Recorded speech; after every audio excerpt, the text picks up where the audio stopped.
On the Atlantic coast, in a place that could neither be called a village or a town, gold was struck some 40 years ago.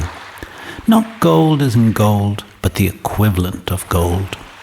Perhaps as a result of centuries of tough living, of many mouths, more mouths than rooms, emigration, and a considerable distance from the nation's capital, or any city of any size, they managed to keep it largely to themselves. Even now, people don't believe it ever happened.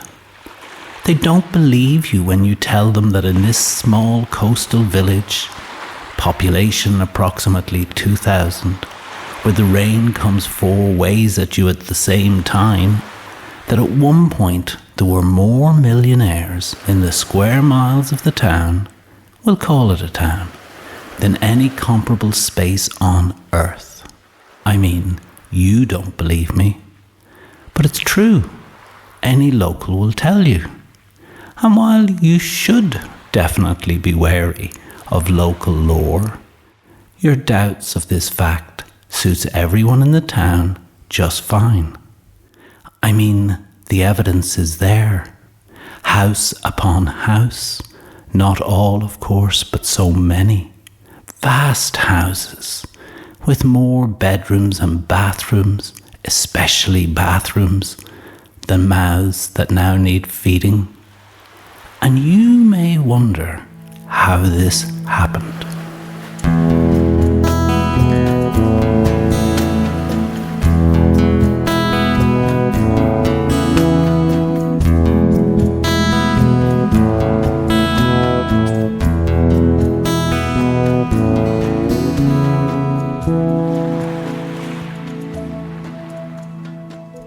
Well, the story is commonly told that when gold was struck, the children in the local school, when they reached the age of 14, would bring 2 bags, one filled with books, one filled with work clothes.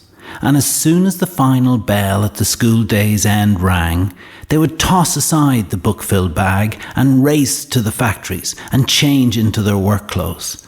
And as teachers chided, roared and stomped about undone homework, or some boy or girl who was falling asleep in the midst of a really exciting lesson about how x is equal to 3, one of the kids would pipe up, for they were still listening. "Do you know, master, I earn more in a week than you do, and I pay no tax, and that's all the mathematics I need to know." And what answer is there to that?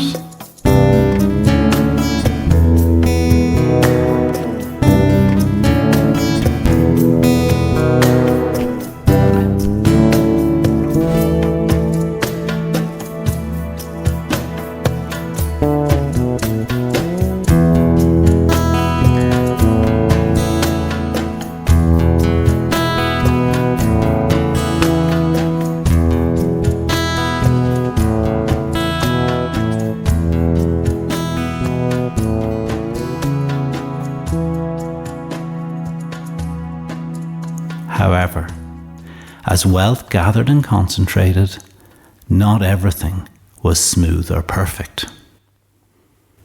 A strange, if predictable, outcome, but yet unforeseeable, was that for the people of the town who were to be born after the first and indeed only gold rush, was the sense that much of life was now to be measured by wealth. The latest BMW or Audi, the 4 holidays a year, the house, its size, its location. Do you have a view of the seas, whose bounty is now largely barren? And over time, there were casualties. Murders, suicides, depression, alcoholism. A hurricane of heroin swept in and through, the wreckage known if not spoken of. Beyond the phrase, "He lived a hard life, that man." Feuds still rumble decades after they first were born. And in an age when such things are sadly commonplace the land over, who would ever have thought to see if any of the dots could be joined and a picture formed? But you know, there were still leveling moments when all of us were equal.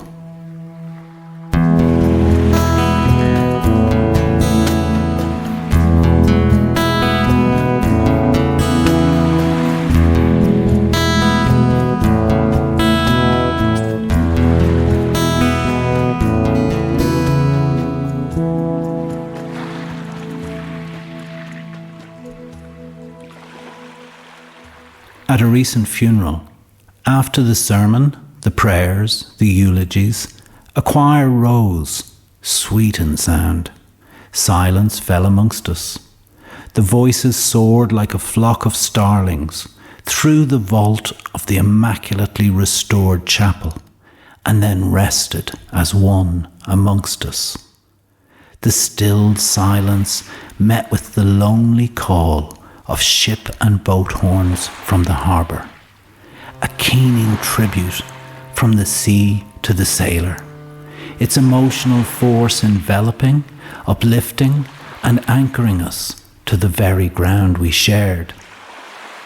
And it was just last night, while out coaching some kids playing football, a fellow coach, a really decent man, with, I should say, a rather stunning house, he's of the gold rush generation, started telling me a story that had clearly been on his mind. About a man he knew who worked in a high-powered job, 16-hour days, 6 or 7 days a week. He never saw his daughters, his wife, his son. He invested in property, drove the latest car, as did his wife. Took them all to Disneyland, the one in Florida, not Paris, on at least 4 separate occasions. Then his wife divorced him, and the children lived with her. He got stomach cancer, died within a few short months of the diagnosis. And on this bit, I'm not clear.